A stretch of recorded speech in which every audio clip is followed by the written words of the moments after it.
설명드린 것처럼 얘는 더 쉽습니다. 오히려 보시면 이제 조립되지 않거나 분해되어 제시하는 완전 완성된 물품도 조립된 물품과 같은 후에 분류합니다. 그리고 아까 설명드린 거죠. 완전 완성된 물품으로 취급되는 것이난 조립되지 않거나 분해 제시되는 불완전 미완성 물품도 적용합니다. 똑같이. 즉 바퀴가 없는 자전거, 불완전한 물품의 미조립 분해 물품도 똑같이 적용할 수 있다는 거예요. 그게 개요고요. 그 다음에 거기 두 번째 단락 보시면 왜 이렇게 거래를 할까요? 굳이 미조립이나 분해 상태로. 왜냐하면 보통 포장이나 취급이나 운송상의 요구 또는 편의 같은 이유로 거래를 하게 됩니다. 당연히 그렇죠. 기본적으로. 그러니까 가구 말씀드린 것처럼 집에서 냉장고를 주문해도 문짝 떼고 옵니다. 문짝 붙이면 집에 들어올 수도 없어요. 현관문에서 걸리죠. 그래서 여러 가지 이유로 이제 분해하거나 미조립 상태로, 보통 미조립이죠. 분해는 한번 만든 걸 다시 분해한 거기 때문에 보통 미조립으로 거래가 되고요. 그런 미조립 물품도 똑같이 이렇게 분류를 하면 됩니다. 그 다음에 거기 이제 해설서에 보면 미조립에 대해서 조금 자세한 내용이 나와 있긴 한데 한번 여기는 내용 어렵지 않으니까 볼게요. 조립되지 않거나 분해된 상태로 제시된 물품, 그게 뭔지에 대한 개념이 살짝 나와 있습니다. 그리 중요한 건 아니에요. 걔는 조립 작업만이 연관됨을 전제로 해서 그 구성요소의 구성장치, 예를 들면 리벳이나 용접에 의해서 조립된 물품 말한다. 조립 방법의 복잡성을 고려하지 않는다. 더 이상 작업을 거칠 필요가 없다. 이게 무슨 말이냐면 조립하는데 크게 두 가지 방법이 있어요. 첫 번째 단락에 보시면은 고정장치, 나사, 볼트, 너트 등. 뭔지 아시죠? 나사, 볼트, 너트. 그런 게 하나 있고요. 뒤에 보시면은 리베팅, 용접이라고 하는 게 있어요. 두 가지의 어떤 방법이 있는 거거든요. 첫 번째는 뺐다, 붙였다, 뺐다, 붙였다. 책상에 보면 나사로 되어 있습니다. 드라이버로 풀거나 니퍼로 풀면 다 풀리죠. 다 풀러가지고 처음에는 좀 힘들겠지만 풀려서 이것저것 다 풀고 떼면 떼집니다. 하지만 리벳이나 용접은 한번 조립하면 못 떼요. 뗄 수가 없어요. 용접은 뭔지 아시죠? 이렇게 전기로 짜서 아예 밀봉해버리는 것처럼 모서리를 다 붙이는 거고, 리벳도 뭐 호치키스, 스테플러랑 비슷하게 빵 쏴버리면은 결합이 돼서 안 빠집니다. 그래서 뒤에 있는 것들은 이제 영구적으로 결합할 때, 미조립할 리가 없을 때, 할 이유가 없을 때, 분해할 이유가 없을 때 그렇게 하는 조립 방법인 거고요. 앞에 있는 건 이제 경우에 따라서 풀을 수 있을 때 그런 방법이 나와 있습니다. 그 다음에 조립 방법이 복잡한지 여부는 고려 대상이 아닙니다. 뭐 조립 단계가 100단계든지 뭐 원재료가 100개, 1000개 그거라든가 또는 책상같이 이렇게 몇 개 안 되는 걸 조립하는 거라든가 관계없다. 그냥 분해, 미조립은 똑같이 완전 완성된 물품으로 분류합니다. 그 다음에 거기 또 더 이상의 작업을 거칠 필요가 없다. 즉 그냥 조립함으로써 바로 제품이 되어야 되지, 조립한 다음에 또 어떤 구멍을 뚫고 추가적인 공정이나 가공이 수행되면 안 돼요.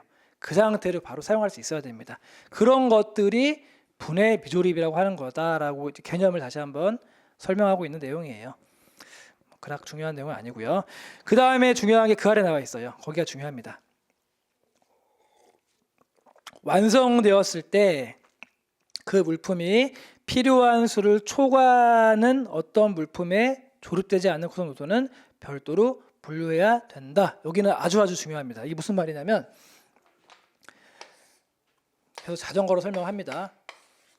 자전거가 이렇게 있고 아까 말씀드린 것처럼 얘를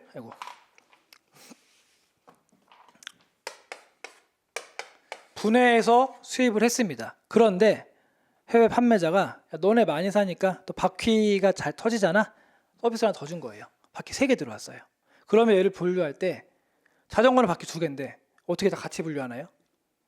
그러면 안 돼요. 즉 여기까지만 조립하는 구성 요소이기 때문에 여기까지만 그냥 분류하면 돼요. 통치기 가에 따라 자전거로 분류하시면 되고요. 남는 구성 요소는 따로 분류합니다. 타이어이기 때문에 46, 곰으로 분류하는 거예요. 4011, 4012 이쪽에 신품, 구품 같이 분류가 되는데 그쪽으로 분류합니다. 이거 되게 중요합니다. 이 개념은 관세율표 전반적으로 계속 등장을 합니다. 여기가 처음인 거고요. 이제 각각의 이제 류나 부의 해설서나 주규정 보시면은 이렇게 남는 여부는 어떻게 분류하는지에 대해서 계속해서 등장하는데 공통적으로 남는 거는 따로 분류합니다. 따로. 그게 원칙입니다. 그래서 그 물품이 필요로 하는 수를 초과하는 어떤 조립되지 않은 구성 요소는 별도로 분류한다. 이 말이 미조립 분해에서는 가장 중요한 거예요. 여기를 꼭 기억하시고 거기 뭐 볼트너트, 용접 그런 건 되게 중요한 게 아닙니다. 여기가 중요한 거예요. 그래서 이거는 이제 실제로도 많이 문제가 되는 게 실무적으로도 뭐 기계 같은 것도 이제 기계 설비 워낙에 크고 복잡하기 때문에 다 분해해서 들어옵니다. 근데 세관 공무원들이 그 기계를 보면 알까요? 몰라요. 그럼 업체밖에 알 수가 없어요. 그리고 이제 인보이스를 봐도 모르고 패킹 리스트에도 너무나 많은 리스트들이 나와 있기 때문에 이거는 정말 그 회사 업체 담당자만 알 수 있는 거지 저희도 몰라요. 근데 이제 이렇게 분해해서 들어오고 이게 하나의 딱 완성된 기계라고 업체에서 얘기를 합니다. 그런데 하필이면 이 기계가 뭐 8424에 분류가 된다고 하면 관세가 0%예요. 0%. 그러면 이 많은 부품들이 그냥 한국에서 다 조립을 할 수가 있고 완성된 물품 관세가 0%라는 말을 믿고 전부 다 0%로 신고를 하는 거예요. 왜냐하면 이걸 다 확인할 수 없잖아요.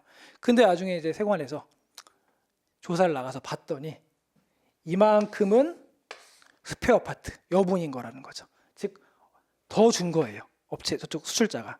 그럼 얘네들은 이 규정에 따라서 따로 원래 해당하는 곳으로 분류를 해야 되는데 이만큼을 다 0%로 신고한 거죠. 그럼 다 추징이 되는 거예요. 아시겠죠? 다 이 규정 때문에 그래요. 이런 일들이 굉장히 많아요.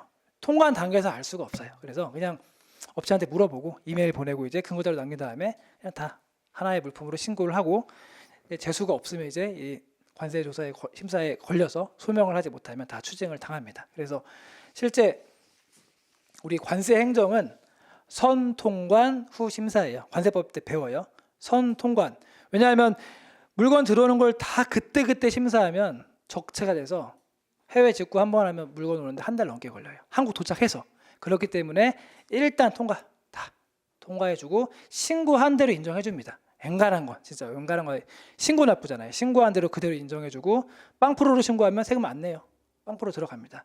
나중에 이제 그게 5년이죠.